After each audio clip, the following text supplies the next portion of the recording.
Hey everyone, welcome back. In this quick guide, I'll show you how to reset your GameSir G7 SE controller, step by step. Whether it's frozen, unresponsive, or just acting weird, I've got you covered. So, let's get started. If your controller's frozen or not responding at all, try this first. Unplug it from your PC or Xbox, then press and hold any button for about 30 seconds. Yeah, that helps drain any leftover charge. After that, just plug it back in and check if it's working normally.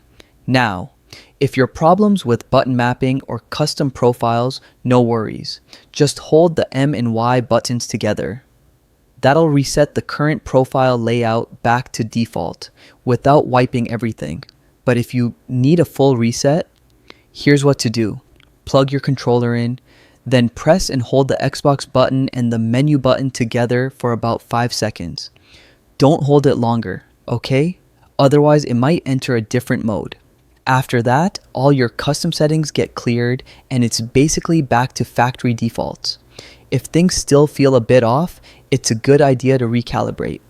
Hold the View, Menu, and Xbox buttons together until the lights start blinking. Let go, make sure the sticks aren't moving, then press A.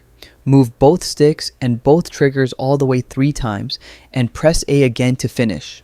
And that's it. Your GameSir G7 SE should now be fully reset and ready to roll. If this helped, hit like,